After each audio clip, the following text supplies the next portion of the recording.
ஒரு நாள் அடர்ந்த காட்டில் ஓநாய் வாழ்ந்து வந்தது. அதற்கு வசமான மாமிச வேட்டை கிடைத்தது. ஆவலுடன் வேக வேகமாக இரையை தின்றது. அப்போது அதன் தொண்டையில் ஒரு எலும்பு சிக்கிக் கொண்டது. வலி பொறுக்க முடியாமல் ஊளையிட்டுக் கொண்டே அங்கும் இங்கும் ஓடியது.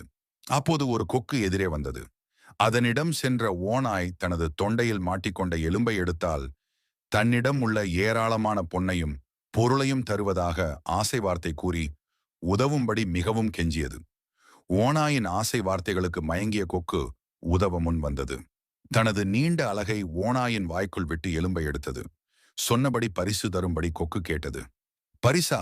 உனக்கு நான் தருவதா என்று ஏளனமாகச் சிரித்தது ஓநாய். மேலும் உன் கழுத்தை கடித்துக் கொள்ளாமல் உயிருடன் உன்னை விடுவதே பெரிது. மரியாதையாக இந்த இடத்தை விட்டு ஓடிவிடு என்று விரட்டி அடித்தது. நன்றியில்லாத ஓநாய்க்கு உதவியது பாவம் என்று கொக்கு அழுது கொண்டே சென்றது. இந்த கொக்குக்காக ஒரு லைக் போடுவீங்களா மக்கா?